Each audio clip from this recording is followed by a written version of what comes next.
वालेकुम अस्सलाम खुरम, कैसे हैं आप? जी अल्हम्दुलिल्लाह मैम, मैं बिल्कुल ठीक हूँ। आप ठीक हैं? जी मैं बिल्कुल ठीक हूँ। बहुत शुक्रिया, आपने हमें टाइम दिया।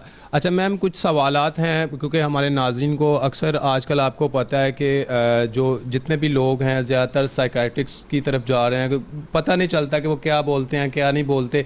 हम आपके पास आए हैं कि उनकी वजूहात जान सकें। कुछ क्वेश्चन होंगे, आप हमें इनके सवालात के कुछ जवाब दें ताकि हमारी ऑडियंस को भी पता चल सके कि ये जो कुछ खामियां अगर उनके अंदर हैं तो इसकी आखिर वजह क्या है।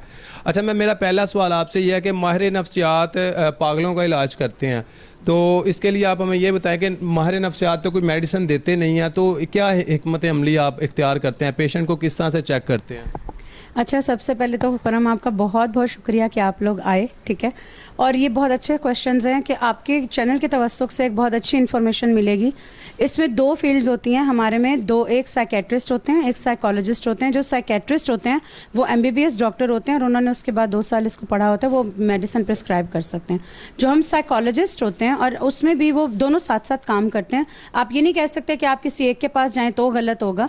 जो साइकोलॉजिस्ट होते हैं वो हम थेरेपीज़ पे काम करते हैं। थेरेपीज़ पे इस तरह हम काम करते हैं कि अगर आपको डिप्रेशन, एंजाइटी और फोबिया जैसे इश्यूज़ हैं तो वो हम आपको साइकोथेरेपीज़ के ज़रिए यूज़ कर देते हैं। साइकोथेरेपीज़ भी एक प्रोसीजर के तहत होता है। 45 मिनट से 1 आवर का एक हमारा सेशन होता है, उसमें हम उस बीमारी का इलाज करते हैं। तो इंशाल्लाह आगे मैं आपको बताऊँगी कि किस तरह करते हैं। अच्छा मैम, माहिर नफ्सियात ज़्यादातर तो लोग कहते हैं कि बातों में टरका देते हैं, इसकी क्या हकीकत है?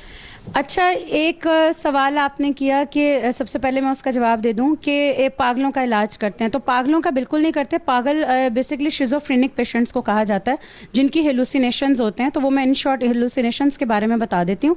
वो चीज़ जो नज़र आती है उन पेशेंट्स को लेकिन बाकी लोगों को नज़र नहीं आती, और वो हमारी अल्लाह ताला ने हमें हवासे खमसा दी हैं, 5 सेंसेस, वो उसके मुताबिक होती हैं, ठीक है, उसके अंदर होती हैं। 5 किस्म की सेंसेस हैं, 5 किस्म की ही हेलुसिनेशंस होती हैं, ठीक है। उसे खपत कहते हैं, उसे पागलपन कहते हैं। दूसरी बात ये कि आपने पूछा कि हम लोग दवाइयाँ क्यों नहीं देते, ठीक है। हम लोग दवाइयाँ इसलिए नहीं देते क्योंकि दिल टूटने का कोई मेडिसिन नहीं होती है, रिलेशनशिप टूटने की कोई मेडिसिन नहीं होती है, और अगर आप किसी के साथ सलूक से पेश नहीं आ रहे तो उसकी कोई ड्रिप नहीं होती है, ठीक है। नबी पाक सल्लल्लाहु अलैहि वसल्लम ने जब वो बुढ़िया उनके ऊपर कूड़ा फेंकती थी और वो मुसलमान हुई है, तो आप देखें कि सबसे पहले हमारी जो इस्लामिक हिस्ट्री है, जो हमारा इस्लाम है, दीन इस्लाम, वो साइकोलॉजिकल है। अल्लाह है लेकिन नज़र नहीं आता। आप ये नहीं कह सकते कि आपका अल्लाह नाउज़ बिल्लाह उस रंग का है, आप अल्लाह से रात को मिले। मगर जो लोग ये बातें करते हैं इनको शिज़ोफ्रेनिक और पागलपन कहा जाता है। अगर आप मुझसे कहें कि मैं अभी रात को अल्लाह से मिला हूँ या जो रात को आया था वो अल्लाह था, इट्स नॉट पॉसिबल, ठीक है। हमारी बॉडी का 70% हिस्सा जो है वो टेंजेबल है, यानी टचेबल है, जिसे आप हाथ लगा सकते हैं, और 30% हिस्सा जो है वो हमारा अनटेंजेबल है, अनटचेबल, जो हमारे दिमाग में होता है, ठीक है। हम दवाइयाँ इसलिए नहीं देते क्योंकि कुछ चीज़ों की दवाई होती नहीं है, कुछ चीज़ों का इलाज सिर्फ बातें होती हैं, बातों पे टरकाते नहीं हैं। हमने इंटर से लेके PhD तक इन बातों में हिस्ट्री ली हुई होती है, और आप यकीन करें कि इन हिस्ट्रीज़ के बाद हमने ये एजुकेशन, पूरी प्रोफेशनल एजुकेशन ली हुई होती है। इन्हें थेरेप्यूटिक इंटरवेंशन कहते हैं। और अगर हर आम बंदा बातें करके इलाज करता है तो फिर मेरा ख्याल है हर बंदा फिर बातें कर सकता होता। हमने ये प्रोफेशनली सीखा हुआ होता है। अच्छा मैम, आजकल आपको पता है कि इसको काउंसलिंग सेशंस कहते हैं, इनको बातें नहीं कहते। हम वर्कशीट्स देते हैं, टेस्ट करवाते हैं। वो कुछ एक टेस्ट मैं आपसे अभी करवाऊंगी भी, आप फिर खुद भी अपना फीडबैक दीजिएगा इसके बारे में। दूसरा सवाल मैम ये है कि आजकल आपको पता है हमारी जो नौजवान नस्ल है, हमारे मुल्क का सरमाया जो है कि बच्चे के एक आइस का नशा जो कि पूरे मुल्क में हमारी नौजवान नस्ल को दीमक की तरह चाट रहा है, इसके हवाले से क्या कहना चाहते हैं कि ये हमारी नौजवान नस्ल इससे किस तरह से बच सके? ये पेरेंट्स जो हमारे बच्चों के माँ बाप हैं अपने बच्चों को किस तरह से इस बीमारी से रोक सके, इस नशे से रोक सके? अच्छा, सबसे पहले तो खुरम देखें, बात वहाँ से स्टार्ट होती है जहाँ से इस चीज़ का इब्तदा होता है। हम अपने बच्चों के ऊपर नज़र नहीं रख रहे, हम अपने बच्चों की काउंसलिंग नहीं कर रहे। पहले 15 साल बच्चों के लिए बहुत इंपॉर्टेंट होते हैं।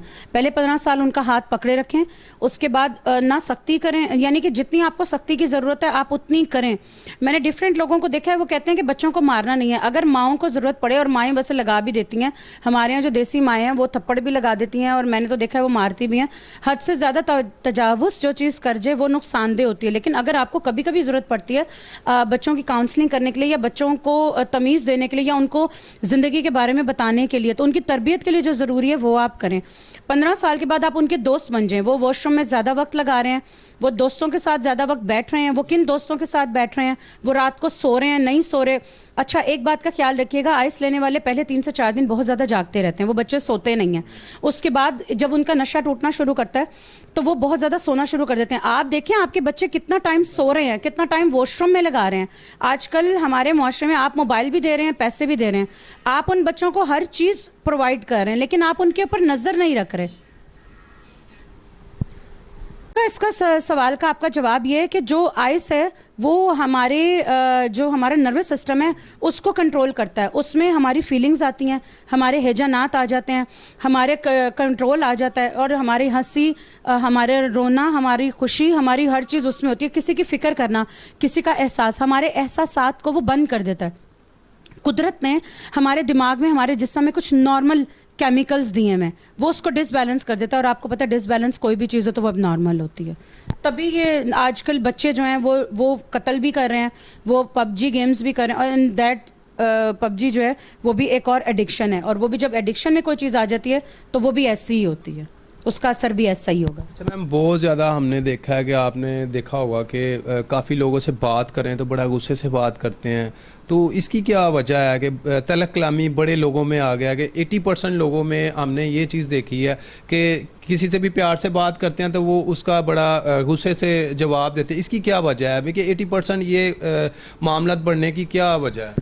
खुरम 2 वजूहात हैं, फ़िज़िकल और साइकोलॉजिकल. मैं हमेशा लोगों को कहती हूँ आप ये मत समझें कि आपके साथ जो जहन चल रहा है, देखें जो दिमाग है, अब इसका जवाब ये है कि जो हमारा दिमाग है, यानी जिसको हम भेजा कहते हैं, ब्रेन होता है, उसे हम टच कर सकते हैं.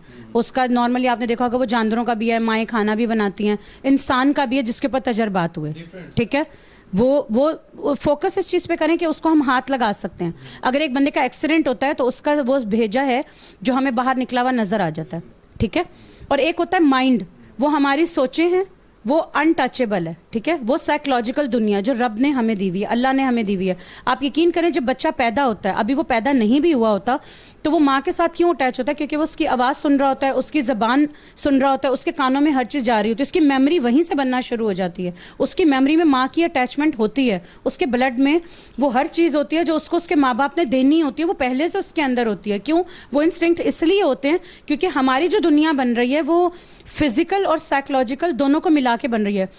चिड़चिड़ेपन की पहली तो सबसे बड़ी वजूहात में से एक वजह जो है वो नींद का पूरा ना होना, साथ में ड्रग्स देना. आपको पता है कि लोग स्मोक करते हैं, उन्हें ऐसा लगता है मैं टेंशन फ्री हो जाता हूँ, यार थोड़ी देर के लिए मैं बाहर जा रहा हूँ, मैं टेंशन नहीं. नो, आप जब निकोटीन लेते हैं तो वो तंबाकू आपके दिमाग पे असर करता है कुछ चीज़ के लिए, कुछ देर के लिए वो आपको सोचने पर ख़त्म कर देता है, वो आपको सोचने पे मजबूर नहीं करता, क्योंकि वो सुन कर देता है. आपके वो जो न्यूरॉन्स हैं वो कुछ वक्त के लिए सुन हो जाते हैं, वो दिमाग के हिस्से जो सोचने वाले होते हैं वो कुछ वक्त के लिए सोच नहीं सकते.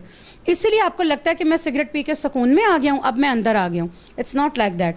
आपको पता है सिगरेट पीने वालों का पेट भी ख़राब होता है, उनको नींद के भी इश्यूज़ होते हैं, मैदा भी ख़राब होता है. बिल्कुल, आप जितनी ये चीज़ें यूज़ कर रहे हैं ना, नस्वार, अफ़ीम, चर्स, हीरोइन, इंशाल्लाह मेरी कोशिश होगी कि और मज़ीद आपके चैनल के तवस्सुक से मैं इन चीज़ों की भी इंफॉर्मेशन दूँ. ये जो कतरा कतरा अंदर दरिया बन रहा होता ना, बाद में ये दरिया उस चिड़चिड़ाहट और उस नींद के स्लीप अवेक डिसऑर्डर की सूरत में बाहर आता है.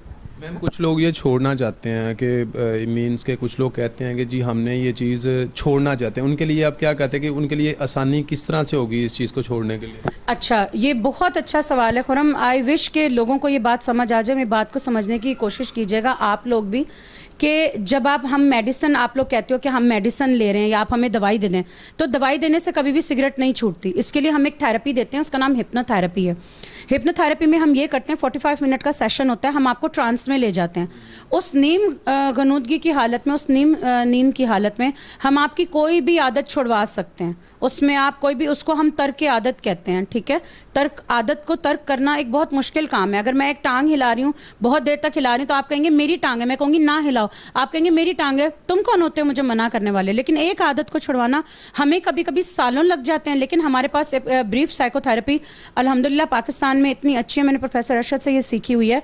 تو اس کا ہمیں بینیفٹ یہ ہوتا ہے کہ آپ پروفیشنلی یہاں پہ آ کے ہم سے وہ سیشن لیتے ہیں 45 منٹ کا. اس کے بعد اس تھراپی کے بعد آپ کوئی بھی عادت چھوڑ سکتے ہیں. انہی تھراپیز کی وجہ سے ہم آپ کو میڈیسن نہیں دیتے, دوائی آپ کو تھوڑی دیر کے لیے سلا دیتی ہے. اس کے بعد پہلے آپ 5 mg لیں گے, پھر آپ 10 mg لیں گے, پھر آپ 15 mg لیں گے. وہ کرتے کرتے آپ 500 mg 1000 mg تک بے شک کھاتے رہیں, لیکن اس کا کوئی فائدہ نہیں ہوگا, کیونکہ وہ ٹیبلٹ آپ کو کچھ وقت کے لیے سلا دے گی, وہ آپ کی عادت ختم نہیں کرے گی. لیکن جو تھراپی ہے اس کو ہم آہستہ آہستہ آپ کے دماغ سے نکالتے ہیں. وہ چیز جو آپ کے دماغ میں ہے اس تھراپی کے ذریعے ہم آپ کے دماغ سے وہ نکال دیتے ہیں, which is very unique in Pakistan. جی ہم نے ڈاکٹر صاحبہ سے بات کی, سحر عثمانی صاحبہ سے, انہوں نے تمام تر واقعات سے آگاہ کیا. اچھا میم, کوئی ہمارے پورے پاکستان میں لوگ آپ کو سننے ہیں, اگر کوئی آپ سے کانٹیکٹ کرنا چاہتا ہو, کوئی وہ کس طرح سے, آپ ذرا بتائیں. میں لاہور میں ہوتی ہوں, کنال برگ میں میرا کلینک ہے, اور اس کے علاوہ میں آپ کو اپنا نمبر بھی دے دوں گی, 0321 4442341 میرا کلینک ہے, ریلیکسیشن کلینک کے نام سے. آپ لوگ میرے کلینک پہ رابطہ کر سکتے ہیں, کال کر سکتے ہیں, کسی بھی پیشنٹ کے سلسلے میں آپ لوگ رابطہ کر سکتے ہیں. پیشنٹ خود بھی کر سکتے ہیں, اور اگر آپ کسی کو لانا چاہتے ہیں تو کمپلیٹ کانفیڈینشیل طریقے سے آپ لوگوں کی تھراپی کی جاتی ہے.